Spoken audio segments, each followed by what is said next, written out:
रोहतास की धरती पे उनका स्वागत, अभिनंदन एवं मैं वंदन करती हूं।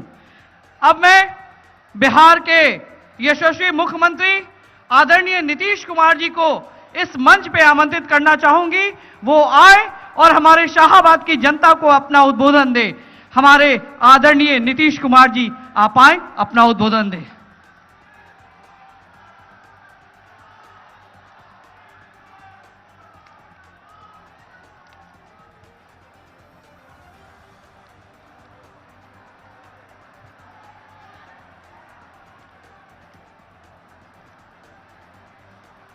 इस चुनावी सभा में मैं सबसे पहले आदरणीय प्रधानमंत्री जी श्रद्धेय नरेंद्र मोदी जी का स्वागत करता हूं, उनका अभिनंदन करता हूं। और आप सब लोग कोरोना के इस दौर के बावजूद इतनी बड़ी संख्या में इस चुनावी सभा में शामिल हुए हैं, इसके लिए मैं आप सब लोगों को हृदय से धन्यवाद देता हूं और आपका हार्दिक अभिनंदन करता हूं। इस कार्यक्रम में उपस्थित बिहार प्रदेश भारतीय जनता पार्टी के अध्यक्ष श्री संजय जायसवाल जी, माननीय केंद्रीय मंत्री श्री आर.के. सिंह जी, सासाराम के माननीय सांसद छेदी पासवान जी, विकासशील इंसान पार्टी के अध्यक्ष श्री मुकेश सहनी जी, भाजपा की महिला मोर्चा प्रभारी श्रीमती निवेदिता सिंह जी और इस कार्यक्रम से जुड़े विधानसभा क्षेत्रों के सभी एनडीए प्रत्याशीगण, यहां एनडीए के चारों घटक दलों के सभी पदाधिकारीगण एवं कार्यकर्तागण, प्रिंट एवं इलेक्ट्रॉनिक मीडिया के पत्रकार बंधुओं, छायाकार मित्रों और इस चुनावी सभा में उपस्थित बहनों एवं भाइयों, ये जो कोरोना वायरस का दौर चला पूरे दुनिया में, लेकिन उसको नियंत्रित करने के लिए श्रद्धेय मोदी जी के नेतृत्व में इस देश में काफी पहल हुई और हम लोगों ने बिहार में इनके द्वारा जारी गाइडलाइन के मुताबिक सब काम करने की कोशिश की है। अब यहां जांच का भी दर बिहार में हम लोगों ने काफी अच्छा करने में सफलता प्राप्त की है और इसके अलावे अब जो रिकवरी रेट है बिहार में वो लगभग 94% है। इलाज की भी सारी व्यवस्था है और जो कोरोना के दौरान केंद्र से सहयोग मिला वो आप सब लोगों को मालूम है। जो हमारे लोग दूसरे राज्यों में फंसे हुए थे उनके लिए विशेष ट्रेनों का परिचालन किया और वो भारी संख्या में यहां पर पधारे। केंद्र सरकार ने राशन कार्ड धारियों को पीडीएस की अतिरिक्त सहायता दी। आप समझ लीजिए कि अप्रैल से शुरू होकर के नवंबर महीने तक के लिए प्रति व्यक्ति 5 किलो गेहूं या चावल और एक परिवार में 1 किलो दाल या चना का वितरण किया जा रहा। प्रधानमंत्री उज्ज्वला योजना के अंतर्गत हर गरीब परिवार को मुफ्त में एलपीजी का कनेक्शन मिला हुआ है और कोरोना के दौरान 85 लाख परिवारों को मुफ्त एलपीजी गैस सिलेंडर उपलब्ध कराया गया। प्रधानमंत्री जनधन योजना के अंतर्गत महिला लाभार्थियों को 500 रुपये प्रति माह की दर से 3 माह की राशि प्रदान की गई। और इसके बाद जो हमारे लोग बाहर से यहां आए उनको मजबूरी में बाहर न जाना पड़े, इसके लिए आदरणीय प्रधानमंत्री जी ने गरीब कल्याण योजना का शुभारंभ बिहार से ही करवा दिया है। अब उससे लोगों को काफी सहूलियत होगी और मजबूरी में लोगों को जाना नहीं पड़ेगा। और इसके अलावे कोरोना के जांच और इलाज के लिए भी काफी सहायता आवश्यक सामग्री की दी गई। और इसके अलावे 500 बेड के कोरोना अस्पताल का भी निर्माण केंद्र सरकार के द्वारा किया गया है। पटना जिले के बगल में बिहटा में, पटना के बगल में, और मुजफ्फरपुर के पताही में यह सब काम चल रहा है। और इसके बाद राज्य सरकार ने भी अपनी तरफ से लोगों को सहायता दी। जो हमारे लोग बाहर फंसे हुए थे उनको हम लोगों ने 21 लाख लोगों को 1000 रुपये दर से प्रति व्यक्ति विशेष सहायता दी। लॉकडाउन के कारण राशन कार्ड धारियों को यानी 1,64,00,000 राशन कार्ड धारियों को, उन परिवारों को 1000 रुपये के दर से सहायता दी गई। और बिहार सरकार ने लगभग अब तक इस दौर में 10,000 करोड़ रुपए से भी अधिक खर्च किया है। हालांकि कोरोना का मृत्यु दर पूरे देश में जो विश्व का मृत्यु दर है उससे काफी कम है और हम लोगों का राष्ट्रीय औसत से भी कम है। और हर जो इस प्रकार के लोगों की मृत्यु होती है उनके परिवारों को मुख्यमंत्री राहत कोष से 4 लाख रुपए की सहायता देते हैं। और केंद्र सरकार ने अन्य सभी योजनाओं के लिए काफी प्रशंसनीय योजनाओं की शुरुआत कराई। आप सोच लीजिए, किसान सम्मान निधि योजना हर किसान को 1 साल में 6,000 रुपये देने की जो योजना इन्होंने चलाई, चुनाव के पहले ऐलान किया और अब किस तरह से मिल रहा है। 3 खंड में लोगों को 4-4 महीने में यह सब पैसा मिलता है। बिहार के 75 लाख किसानों को इसका लाभ मिल रहा है। और बिहार की प्रगति के लिए अनेक काम, समय कम है, आदरणीय प्रधानमंत्री जी को हम सब सुनना चाहते हैं। आप सब लोग इसके लिए उपस्थित हुए हैं, लेकिन हम बताना चाहते हैं कि विकास के लिए अनेक योजनाएं चलाई जा रही है केंद्र के द्वारा। और बिहार में सड़कों के और पुलों के निर्माण के लिए भी 50,000 करोड़ रुपए से ज्यादा की योजना की स्वीकृति देकर उस पर काम चल रहा है। तो इस प्रकार से हर तरह से, और आपको मालूम है पहले यहां 15 साल लोग राज करते रहे हैं पहले, और क्या था यहां कोई संस्थान की स्थापना होती थी, मेडिकल कॉलेज का क्या बुरा हाल था। हम लोगों ने 3 मेडिकल कॉलेज पहले स्थापित किया और 8 मेडिकल कॉलेज की स्थापना के लिए केंद्र सरकार का सहयोग मिल रहा है और 8 नए मेडिकल कॉलेज और बनाए जा रहे हैं। तो एक एक काम, कई चीजों में जो सहयोग मिल रहा है, हवाई अड्डों के निर्माण में मिल रहा है। तो केंद्र सरकार के द्वारा बिहार की प्रगति के लिए, बिहार के लोगों के लाभ के लिए योजनाएं चलाई जा रही है। और खास करके बिहार के लिए माननीय प्रधानमंत्री जी ने कई विशेष सहायता दी है और विशेष योजनाएं भी चलाई है। मैं इसके लिए समस्त बिहार वासियों की तरफ से उन्हें हृदय से धन्यवाद देता हूं। और आप लोगों ने जो काम करने का मौका दिया हम लोगों को, एनडीए को काम करने का मौका दिया है, यह तीसरा दौर हम लोगों का चल रहा है। और इस दौर में भी हम लोगों ने काफी कुछ काम किया है। हम ज्यादा कुछ तो नहीं बोलेंगे, लेकिन जान लीजिए पहले कितना अपराध था। उन लोगों को 15 साल काम करने का मौका मिला, अपराध कितना था, सामूहिक नरसंहार, अपहरण की घटनाएं, कितने डॉक्टर को यहां से भागना पड़ा, कितने व्यापारियों को भागना पड़ा। और हम लोगों ने अपराध पर नियंत्रण किया। और केंद्र सरकार के द्वारा हर वर्ष प्रकाशित होता है अपराध के आंकड़े सभी राज्यों के बारे में। अभी सबसे हाल में जो अपराध का आंकड़ा प्रकाशित हुआ है केंद्र सरकार के द्वारा सभी राज्यों का, उसमें आप जान लीजिए बिहार की इतनी आबादी और अब बिहार अपराध के मामले में 23वें नंबर पर है। तो हम लोगों ने इतना अपराध के नियंत्रण के लिए भी जो काम किया है ये आप सबको मालूम है।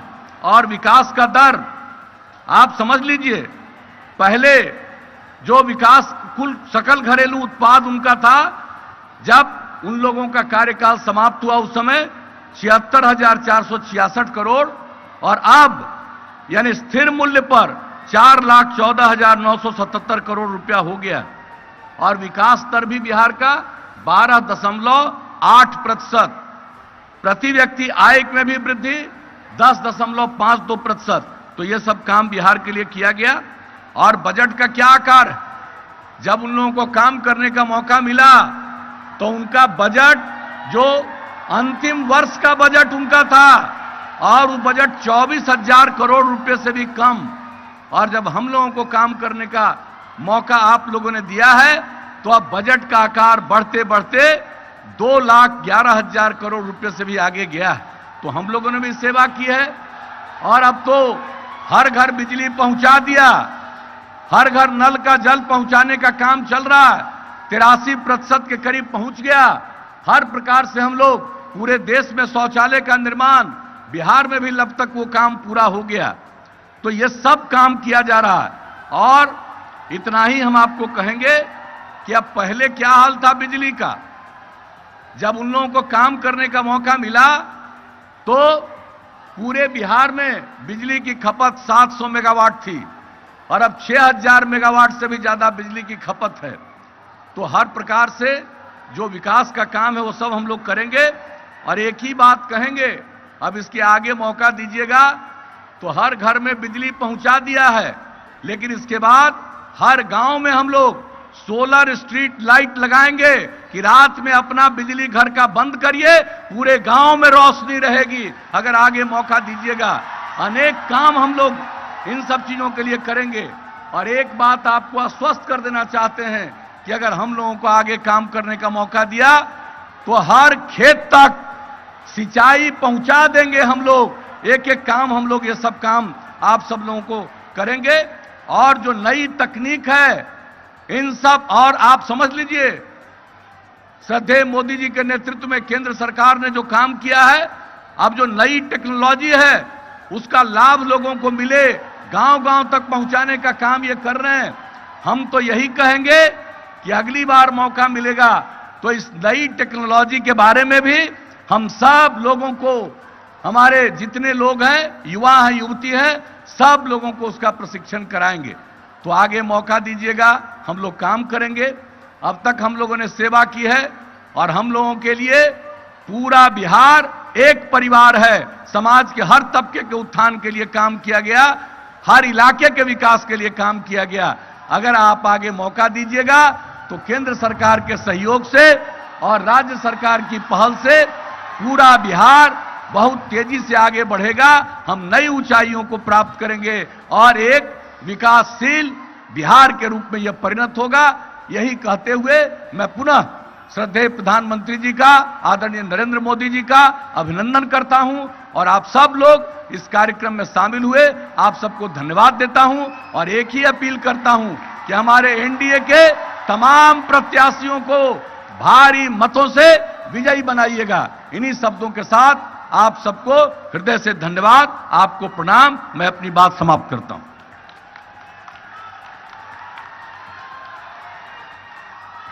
बहुत बहुत धन्यवाद आदरणीय मुख्यमंत्री जी। अब मैं आपके और प्रधानमंत्री जी के बीच की बाधा नहीं बनना चाहती हूं और मैं सीधे अपने आदरणीय प्रधानमंत्री जी को, यशस्वी प्रधानमंत्री जी को, जिनको सुनने के लिए विश्व अपनी पलकें बिछाए बैठा होता है, वैसे हमारे सासाराम की धरती पर आदरणीय प्रधानमंत्री जी को आमंत्रित करना चाहूंगी। वो आए और हमारे शाहाबाद की जनता को अपना उद्बोधन दे। आदरणीय प्रधानमंत्री जी।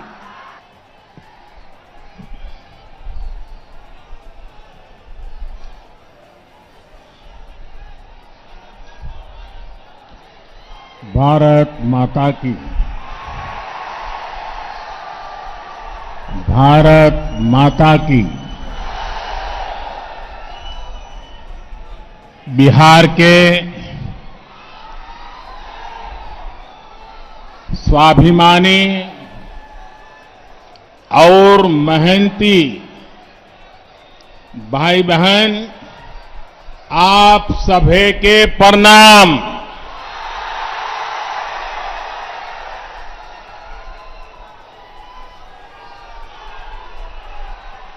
अन्नदाता, मेहनत कश किसान भाई लोग के ई धान के कटोरा कहल जाए, गौरवशाली धरती के हम नमन करतानी। मां मुंडेश्वरी ताराचंडी माता के ई पावन भूमि पर रउआ सबके अभिनंदन करतानी। बिहार के मुख्यमंत्री श्रीमान नीतीश कुमार जी, केंद्रीय मंत्रिमंडल के मेरे साथी आर.के. सिंह जी, बिहार भाजपा के अध्यक्ष डॉक्टर संजय जायसवाल जी, वीआईपी पार्टी के अध्यक्ष भाई मुकेश साहनी जी, भाजपा सांसद भाई छेदी पासवान जी और मेरे प्यारे भाई और बहनों, साथियों, हाल ही में बिहार ने अपने 2 सपूतों को खोया है, जिन्होंने यहां के लोगों को दशकों तक सेवा की है। मेरे करीबी मित्र, गरीबों दलितों के लिए अपना जीवन समर्पित करने वाले और आखिरी समय तक, आखिरी सांस तक मेरे साथ रहने वाले रामविलास पासवान जी, उन्हें मैं अपनी श्रद्धांजलि अर्पित करता हूं। उसी प्रकार से बाबू रघुवंश प्रसाद सिंह जी ने भी गरीबों के उत्थान के लिए निरंतर काम किया। वो भी अब हमारे बीच नहीं है। मैं उन्हें भी अपनी आदरपूर्वक श्रद्धांजलि अर्पित करता हूं। साथियों, आज रोहतास के साथ साथ आसपास के अन्य जिलों के साथी भी यहां आए हैं। तकनीक के माध्यम से भी काफी साथी और एनडीए के उम्मीदवार हमारे साथ जुड़े हैं। मैं आप सभी का अभिनंदन करता हूं। भाई और बहनों, सबसे पहले तो मैं बिहार के लोगों को बधाई देना चाहता हूं। बधाई इस बात के लिए कि बिहार के लोग इतनी बड़ी आपदा का डटकर मुकाबला कर रहे हैं। कोरोना महामारी से बचने के लिए तेजी से जो फैसले लिए गए हैं, जिस तरह बिहार के लोगों ने काम किया, नीतीश जी के नेतृत्व में एनडीए सरकार ने काम किया, उसके नतीजे आज दिख रहे हैं। दुनिया के बड़े बड़े अमीर देशों की हालत किसी से भी छिपी नहीं है। अगर बिहार में तेजी से काम न हुआ होता तो ये महामारी न जाने कितने साथियों की, हमारे परिवारजनों की जान ले लेती। कितना बड़ा हाहाकार मचता, इसकी कोई कल्पना भी नहीं कर सकता। लेकिन आज बिहार कोरोना का मुकाबला करते हुए सारी सावधानियों के साथ लोकतंत्र का पर्व मना रहा है। साथियों, मैंने बिहार के बहुत से लोगों के साथ करीब से काम किया है, उनसे बहुत कुछ सीखा भी है। एक बात जो बिहार के लोगों में बहुत अच्छी होती है, वो है उनकी स्पष्टता। कभी बिहार के लोग कंफ्यूजन में नहीं रहते, किसी भ्रम में नहीं रहते। मैं और एक बधाई भी देना चाहता हूं बिहार के लोगों को। ये बधाई इसलिए देना चाहता हूं क्योंकि चुनाव के इतने दिन पहले ही उन्होंने अपना स्पष्ट संदेश सुना दिया है। जितने सर्वे हो रहे हैं, जितनी रिपोर्ट आ रही है, सब में यही आ रहा है, बिहार में फिर एक बार एनडीए सरकार बनने जा रही है।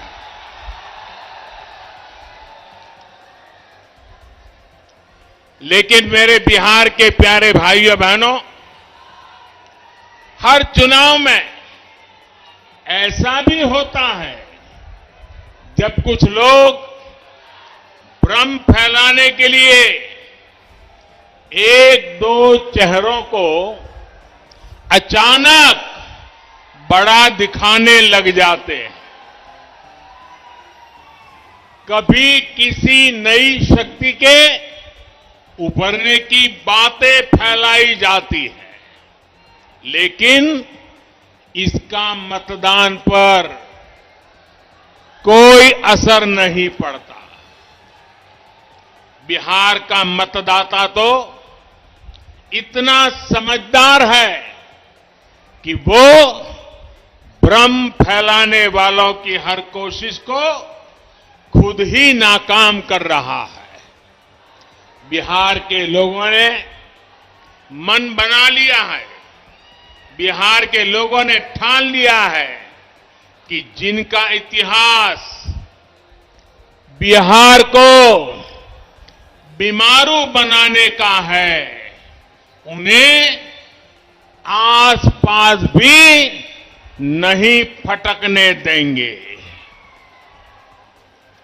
भाई बहनी लोगन, भारत के दिल बाटे बिहार, भारत के सम्मान बा बिहार, भारत के स्वाभिमान बा बिहार, भारत के संस्कार बा बिहार, आजादी के जय घोष बा बिहार, संपूर्ण क्रांति के शंखनाद बा बिहार, आत्मनिर्भर भारत के परचम बा बिहार। देश के सुरक्षा हो या देश के विकास, बिहार के लोगन सबसे आगे रहलन। बिहार के सपूत गलवान घाटी में तिरंगा के खातिर शहीद हो गए, लेकिन भारत माता के माथा ना झुके दले।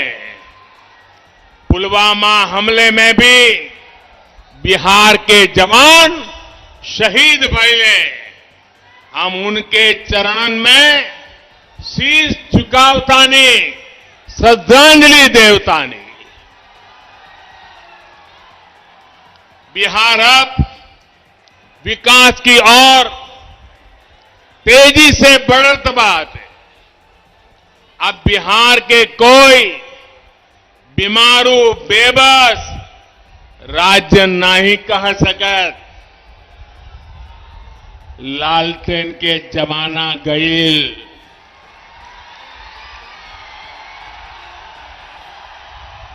पिछले 6 सालन में बिजली के खपत 3 गुना बढ़ गईल बाटे। भाइयों और बहनों, अंधेरे से उजाले की ओर बढ़ना इसी को कहते हैं। बिहार के लोग भूल नहीं सकते वो दिन जब सूरज ढलते का मतलब होता था सब कुछ बंद हो जाना, ठप पड़ जाना। आज बिजली है, सड़कें हैं, लाइटें हैं और सबसे बड़ी बात वो माहौल है जिसमें राज्य का सामान्य नागरिक बिना डरे रह सकता है, बिना डरे जी सकता है।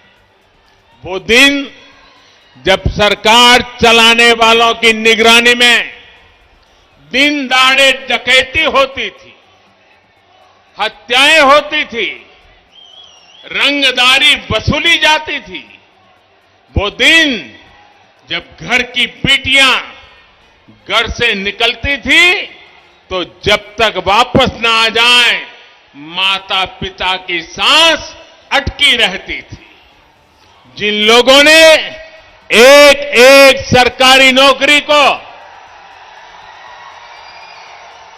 जिन लोगों ने एक एक सरकारी नौकरी को हमेशा लाखों करोड़ों रुपए कमाने का जरिया माना, जिन लोगों ने सरकारी नियुक्तों के लिए बिहार के नौजवानों से लाखों की रिश्वत खाई, वो फिर बढ़ते हुए बिहार को ललचाई नजरों से देख रहे हैं। आज बिहार में पीढ़ी भले बदल गई हो, लेकिन बिहार के नौजवानों को ये याद रखना है कि बिहार को इतनी मुश्किलों में डालने वाले कौन थे। साथियों, 2014 में केंद्र में सरकार बनने के बाद जितने समय बिहार को डबल इंजन की ताकत मिली, राज्य के विकास के लिए और ज्यादा तेजी से काम हुआ है। बिहार को जो प्रधानमंत्री पैकेज मिला था, उस पर काम की रफ्तार भी तेज गति से आगे बढ़ रही है। कोरोना के इस समय में भी गरीबों को सर्वोच्च प्राथमिकता देते हुए एनडीए सरकार ने काम किया है। जहां कभी गरीब का राशन की दुकान में ही लूटा जाता था, वहां कोरोना काल में गरीबों को मुफ्त राशन घर पहुंचाया गया है।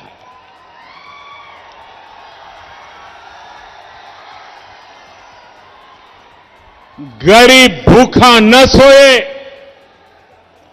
त्योहार ठीक से मना सके, दिवाली और छठ पूजा ठीक से मना सके, इसके लिए मुफ्त अनाज की व्यवस्था भी की गई है।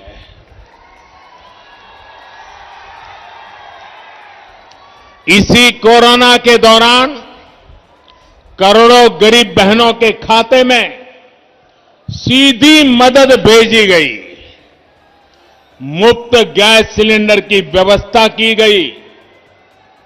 शहरों में जो रेहड़ी ठेला चलाने वाले साथी हैं, उनके लिए भी बैंकों से आसान ऋण सुनिश्चित कराया जा रहा है, ताकि वो अपना काम फिर शुरू कर सकें, आगे बढ़ सके। साथियों, देश जहां संकट का समाधान करते हुए आगे बढ़ रहा है, ये लोग देश के हर संकल्प के सामने रोड़ा बनकर खड़े हैं। देश ने किसानों को बिचौलियों और दलालों से मुक्ति दिलाने का फैसला लिया, तो ये बिचौलियों और दलालों के पक्ष में खुलकर मैदान में है। मंडी और एमएसपी का तो बहाना है, असल में दलालों और बिचौलियों को बचाना है। याद कीजिए, लोकसभा चुनाव से पहले जब किसानों के बैंक खाते में सीधे पैसे देने का काम शुरू हुआ था, तब इन्होंने कैसे कैसे भ्रम फैलाया था। जब देश की रक्षा के लिए राफेल विमानों को खरीदा गया, तब भी ये बिचौलियों और दलालों की भाषा बोल रहे थे। साथियों, आज देश की जनता, देश के किसान, देश के नौजवान देख रहे हैं कि इन लोगों के लिए देश हित नहीं, दलालों का हित ज्यादा महत्वपूर्ण है। इसलिए जब जब बिचौलियों और दलालों पर चोट की जाती है, तब तब ये तिलमिला जाते हैं, बौखला जाते हैं। आज हालत ये हो गई है कि ये लोग भारत को कमजोर करने की साजिश रच रहे लोगों का साथ देने से भी नहीं हिचकिचाते। आप मुझे बताइए, जम्मू कश्मीर से आर्टिकल 370 हटने का इंतजार देश बरसों से कर रहा था या नहीं? ये फैसला हमने लिया, एनडीए की सरकार ने लिया, लेकिन आज ये लोग इस फैसले को पलटने की बात कर रहे हैं। ये कह रहे हैं कि सत्ता में आए तो आर्टिकल 370 फिर लागू कर देंगे। और इनका दुस्साहस देखिए, इतना कहने के बाद भी ये लोग बिहार के लोगों से वोट मांगने की हिम्मत दिखा रहे हैं। जो बिहार अपने बेटे बेटियों को सीमा पर देश की रखवाली के लिए भेजता है, क्या ये उसकी भावना का अपमान नहीं है? मैं जवानों और किसानों की भूमि बिहार से इन लोगों को एक बात एकदम स्पष्ट कहना चाहता हूं। ये लोग जिसकी चाहे मदद ले लें, देश अपने फैसलों से पीछे नहीं हटेगा। भारत अपने फैसलों से पीछे नहीं हटेगा। भाई और बहनों, इन लोगों को आपकी जरूरतों से कभी सरोकार नहीं रहा।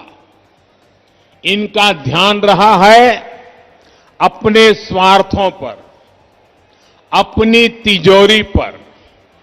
यही कारण है कि भोजपुर सहित पूरे बिहार में लंबे समय तक बिजली, सड़क, पानी जैसी मूल सुविधाओं का विकास नहीं हो पाया। हालत ये थी कि कैमूर में जिस दुर्गावती सिंचाई परियोजना का शिलान्यास, आप याद रखिए ये सारी बातें, कैमूर में जिस दुर्गावती सिंचाई परियोजना का शिलान्यास बाबू जगजीवन राम जी ने 70 के दशक में किया था, 70 के दशक में, वो इतने वर्षों में भी पूरी नहीं हुई थी। इस काम को एनडीए सरकार ही पूरा कर रही है। साथियों, बिहार के विकास की हर योजना को अटकाने और लटकाने वाले ये लोग हैं जिन्होंने अपने 15 साल के शासन में लगातार बिहार को लूटा, बिहार का मान मर्दन किया। आपने बहुत विश्वास के साथ इन्हें सत्ता सौंपी थी, लेकिन इन्होंने सत्ता को अपनी तिजोरी भरने का माध्यम बना लिया। जब बिहार के लोगों ने इन्हें सत्ता से बेदखल कर दिया, नीतीश जी को मौका दिया, तो ये बौखला गए।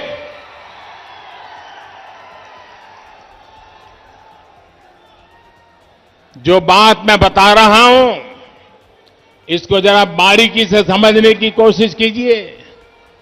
जब उनको सत्ता से बेदखल किया गया, तो ये लोग बौखला गए। उनके अंदर एक गुस्सा आया, जहर भर गया। इसके बाद 10 साल तक इन लोगों ने दिल्ली में यूपीए की सरकार में रहते हुए बिहार पर, बिहार के लोगों पर अपना गुस्सा निकाला।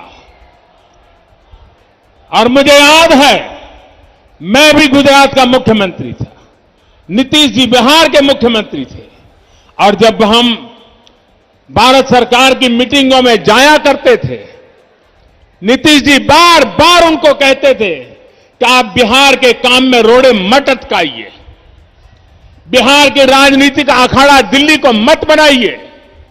लेकिन 10 साल तक यूपीए सरकार में बैठे लोगों ने, जिसको टाइट चाबी करने के लिए बिहार के लोग पहुंचे हुए थे, वे पराजय के गुस्से में नीतीश जी को एक काम नहीं करने देते थे। 10 साल बर्बाद कर दिए नीतीश जी के।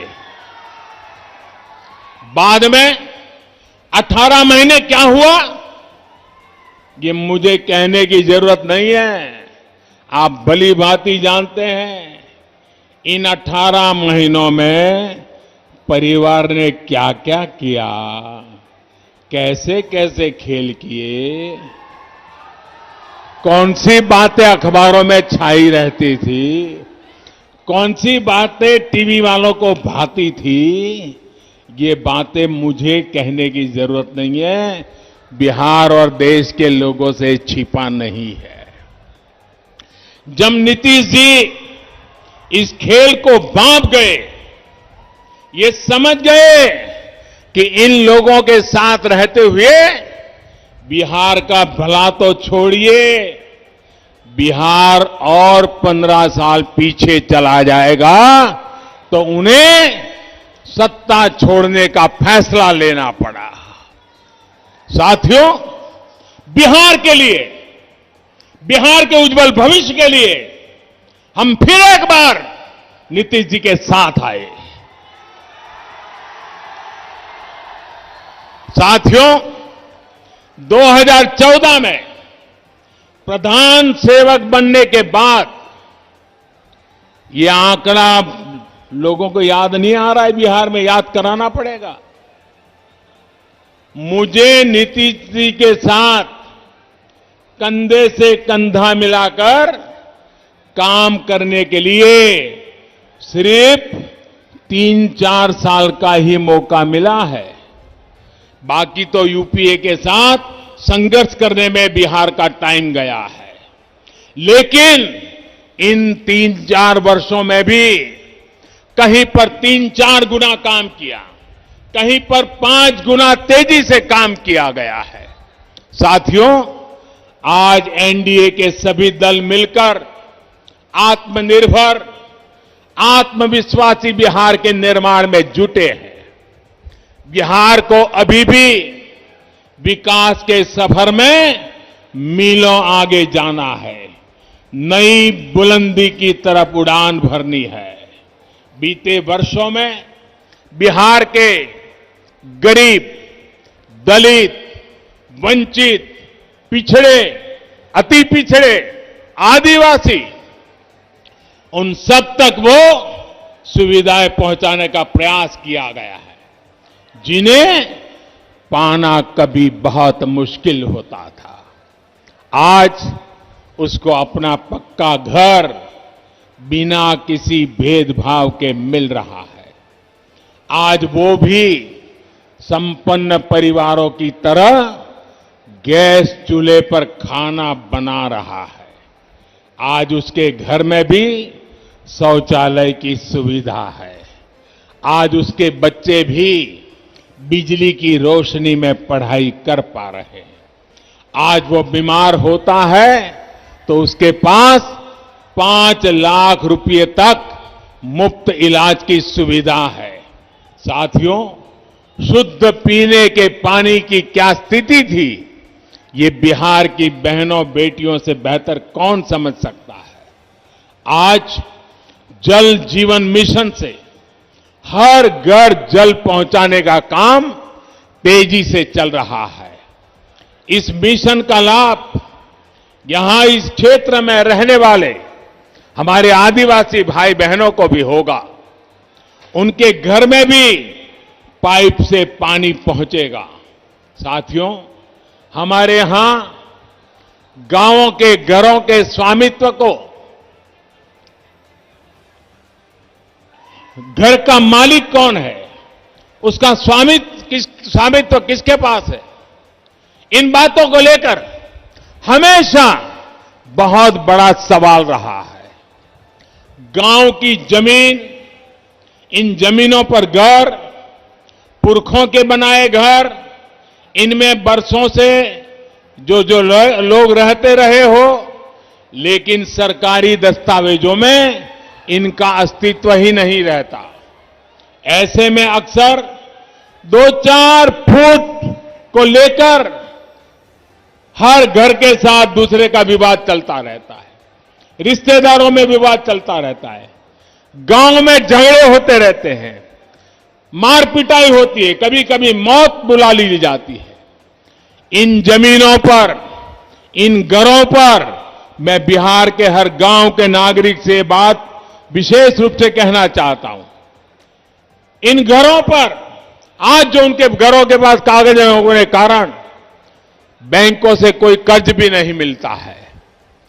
भारत के गांवों में रहने वालों की इस दिक्कत को दूर करने के लिए केंद्र सरकार ने स्वामित्व योजना की शुरुआत की है। इस योजना में सब कुछ टेक्नोलॉजी के माध्यम से हो रहा है, टेक्नोलॉजी कर रही है। ड्रोन की मदद से गांव के घर घर की मैपिंग, उसको नापा जा रहा है, मैपिंग कराई जा रही है। सारी कार्रवाई के बाद गांव के लोगों को, हर एक नागरिक को उनके घर का, उनकी जमीन का स्वामित्व कार्ड दिया जा रहा है। भारत के 6 राज्यों में ये योजना पायलट के रूप में शुरू हो गई है। कुछ दिन पहले बाबू जयप्रकाश नारायण जी की जयंती के दिन 1 लाख लोगों को स्वामित्व कार्ड दिए गए हैं। बिहार में चुनाव के बाद, एनडीए की सरकार बनने के बाद बहुत जल्द इस योजना को यहां पर भी शुरू किया जाएगा। बिहार के गांव के हर नागरिक को इसका बहुत बड़ा लाभ मिलने वाला है। यहां के नौजवानों को लाभ होने वाला है। घर के स्वामित्व कार्ड पर गांव का नागरिक भी बैंकों से बहुत आसानी से ऋण ले सकेगा, कोई दिक्कत नहीं होगी। ये स्वामित्व कार्ड आपके जीवन में एक नई निश्चिंतता लेकर आएगा। साथियों, सुविधा के साथ साथ बिहार के सभी वर्गों को अधिक से अधिक अवसर देने के लिए ठोस प्रयास किए जा रहे हैं। दलितों, पिछड़ों, आदिवासियों को मिलने वाले आरक्षण को अगले 10 साल तक के लिए बढ़ा दिया गया है। उसी प्रकार से सवर्ण समाज में जो अनामत से वंचित, आरक्षण से वंचित थे, उसमें जो गरीब है उनको 10% आरक्षण देने का निर्णय भी हमारी सरकार ने किया है। यही नहीं, सरकारी भर्ती प्रक्रिया में जो सुधार किए जा रहे हैं उसका भी लाभ बिहार को मिलना तय है। इस क्षेत्र के भी बहुत से युवा एंट्रेंस एग्जाम के लिए बड़े शहरों का रुख करते हैं। बार बार होने वाली परीक्षाओं के कारण युवा साथियों का समय, ऊर्जा और धन तीनों बर्बाद होता था। अब देश में अधिकतर प्रतियोगी परीक्षाओं के लिए कॉमन एंट्रेंस टेस्ट की सुविधा मिलने से युवा साथियों की परेशानी कम होगी। एक ही एग्जाम से सरकार के अनेक नौकरी के दरवाजे खुलेंगे। साथियों, एक और बड़ा प्रयास किया जा रहा है मातृभाषा में शिक्षा को लेकर। अभी हमारे डॉक्टर जायसवाल जी जब मैं आया, बड़े विस्तार से इसका वर्णन कर रहे थे। और ये काम जब मैं कह रहा हूं, मैं कहता हूं मन बुद्धि कर्म से मैं स्वर्गीय आदरणीय कर्पूरी ठाकुर साहब को आदरपूर्वक श्रद्धांजलि भी देता हूं। आज वो जहां भी होंगे, हमारी इस कल्पना से वो हम पर आशीर्वाद बरताते होंगे। भाइयों बहनों, देश की शिक्षा व्यवस्था में तो बिहार का गौरवशाली इतिहास रहा है। राष्ट्रीय शिक्षा नीति से प्रेरणा लेते हुए अब कोशिश होगी मेडिकल, इंजीनियरिंग समेत सभी तकनीकी कोर्सेज को भी मातृभाषा में पढ़ाने की शुरुआत की जाएगी। उसके कारण, अंग्रेजी के अभाव के कारण गांव का, गरीब का, दलित का, पीड़ित का बच्चा, उसका अब डॉक्टर बनने का सपना पूरा होगा, इंजीनियर बनने का सपना पूरा होगा। ये बहुत बड़ा निर्णय हम करने जा रहे हैं और मैं बिहार भाजपा को बधाई देता हूं कि उन्होंने अपने चुनावी मैनिफेस्टो में इस महत्वपूर्ण कार्यक्रम की घोषणा की है। साथियों, बिहार में स्वरोजगार के अवसरों के लिए भी निरंतर प्रयास किया जा रहा है। आज मुद्रा योजना से गरीबों को, महिलाओं को, युवा उद्यमियों को, दुकानदारों को बिना गारंटी का ऋण मिल रहा है। गांवों में जो उद्यमी दीदियां के समूह है, उनको भी बैंकों से मिलने वाली सुविधा अब बढ़ाई गई है। आज छोटे किसानों, मछुआरों, पशुपालकों, सभी को किसान क्रेडिट कार्ड दिया जा रहा है। पीएम किसान योजना के तहत बिहार के 74 लाख किसान परिवारों के खाते में करीब करीब 6,000 करोड़ रुपए सीधे जमा कराए गए हैं। कोई बिचौलिया नहीं, कोई कट नहीं। साथियों, कनेक्टिविटी एनडीए की डबल इंजन की सरकार की प्राथमिकता रही है, पहचान रही है। आज बिहार के करीब करीब हर गांव तक सड़क पहुंच रही है, नेशनल हाईवे चौड़े हो रहे हैं। बिहार की नदियों पर आज एक के बाद एक नए और आधुनिक पुल बन रहे हैं। यहां सोन नदी पर ही न जाने कितने दशकों से अनेक पुल सिर्फ हवा में ही बने रहे थे। अब इस दिशा में पूरी ईमानदारी से काम चल रहा है। सोन नदी पर कोइलवर पुल के समांतर 4 लेन पुल का काम अंतिम चरणों में है।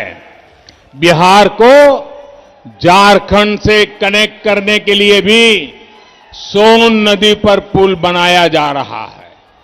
इस क्षेत्र में भी और विशेषकर नक्सल प्रभावित क्षेत्रों में हजारों करोड़ रुपए खर्च करके लंबी सड़कों और दर्जनों पुलों के निर्माण पर काम चल रहा है। रेल लाइनों का बिजलीकरण और रेलवे स्टेशनों का सुंदरीकरण तेजी से चल रहा है। सासाराम सहित अनेक शहरों में बाईपास भी बन रहे हैं। कनेक्टिविटी के साथ साथ बक्सर के चौसा में 10,000 करोड़ रुपए की लागत से बनने वाले पावर प्रोजेक्ट पर भी काम शुरू हो रहा है। साथियों, कनेक्टिविटी सुधारने का बहुत बड़ा लाभ यहां के किसानों, नौजवानों, उद्यमियों, व्यापारियों, कारोबारियों को मिलेगा। इस क्षेत्र में आत्मनिर्भर होने की बहुत बड़ी क्षमता है।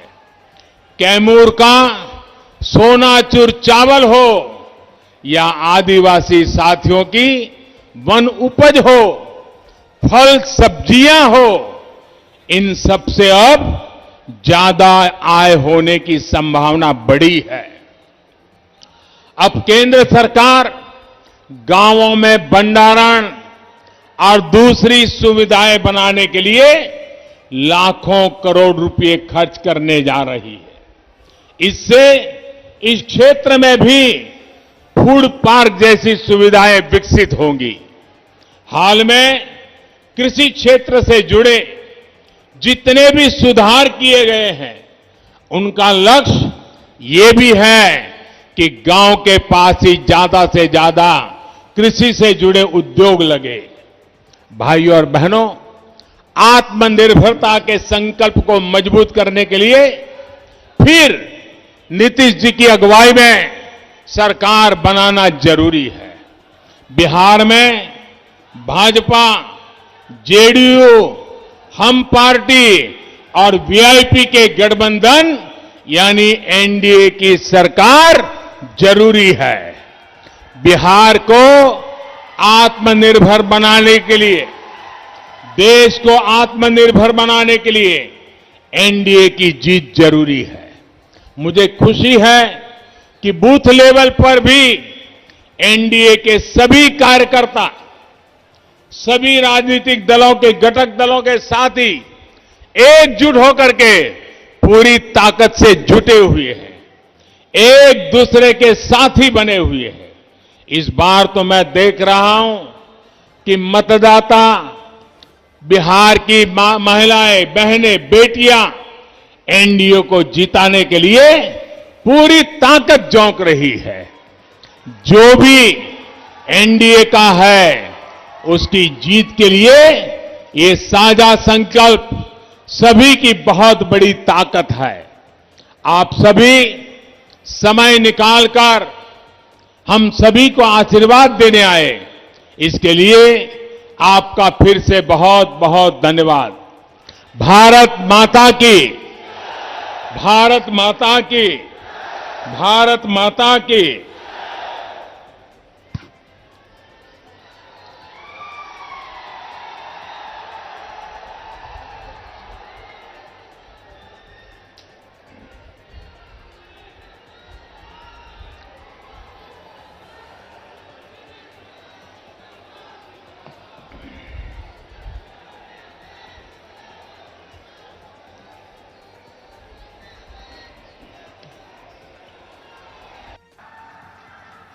मैं माननीय प्रधानमंत्री जी का हृदय की गहराई से धन्यवाद देना चाहूंगी और शाहाबाद की जनता की ओर से मैं ये आश्वस्त करना चाहूंगी कि 2200 सीट जीतकर हम एनडीए की झोली में डालने का काम करेंगे। एक बार मेरे साथ जोरदार नारा लगाइए, नरेंद्र मोदी जिंदाबाद, नरेंद्र मोदी जिंदाबाद।